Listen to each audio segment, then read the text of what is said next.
আসসালামু আলাইকুম বন্ধুরা, কেমন আছেন সবাই? আশা করছি সবাই অনেক ভালো আছেন। আল্লাহ তাআলার রহমতে আমি অনেক ভালো আছি। আর আজকের এই ভিডিওটা খুবই গরম হতে চলেছে, কারণ আজকের এই ভিডিওটাতে আমি আপনাদেরকে বলবো জাতীয় সংসদ ভবনে ব্যারিস্টার সুমন হাসান সাকিব আল হাসানকে তো একদম ধুয়ে দিয়েছে, তাও আবার সবার সামনে। তো বেশি কথা না বলে চলুন আজকের ভিডিওটি শুরু করা যাক।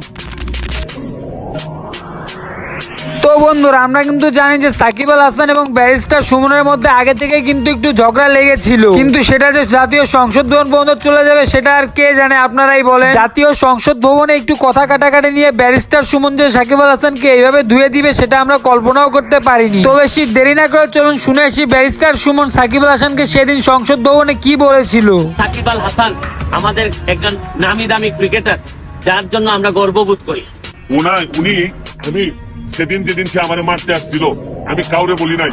আমি মনে করছি থাকো, আল্লাহর কাছে বিচার দিচ্ছি যে এই ধরনের বাংলাদেশ ক্যাপ্টেন্সি পর্যন্ত ক্রিকেটের ক্যাপ্টেন হিসেবেও সে মনে করলাম যে এই ধরনের মানুষ যদি বেয়াদব হয় তাহলে তারপরে আর বিচার দেওয়ার জায়গা থাকে না। আজকে আমার মনে হয়েছে দুই এক কথা বলা দরকার। তাকে যারা ফলো করেন, তার যারা ফ্যান, তাদেরকে একটা অনুরোধ করবো।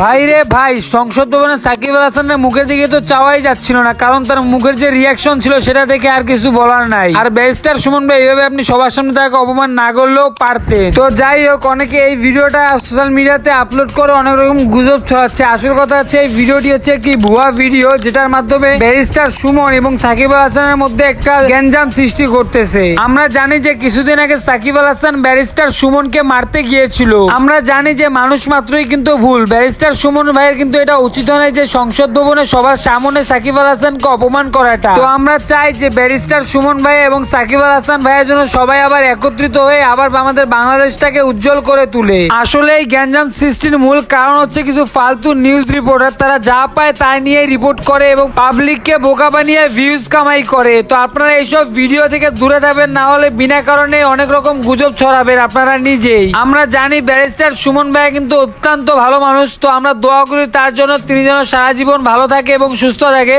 সো আজকের ভিডিওটা ছিল এই পর্যন্ত। এই ভিডিওটা যদি ভালো লাগে তাহলে অবশ্যই আমাদের চ্যানেলটিকে সাবস্ক্রাইব করবেন এবং ভিডিওটিতে একটি লাইক করে দিন। দেখা হচ্ছে পরবর্তী কোনো ভিডিওতে। এ পর্যন্ত ভালো থাকবেন, সুস্থ থাকবেন। আল্লাহ হাফেজ, টেক কেয়ার।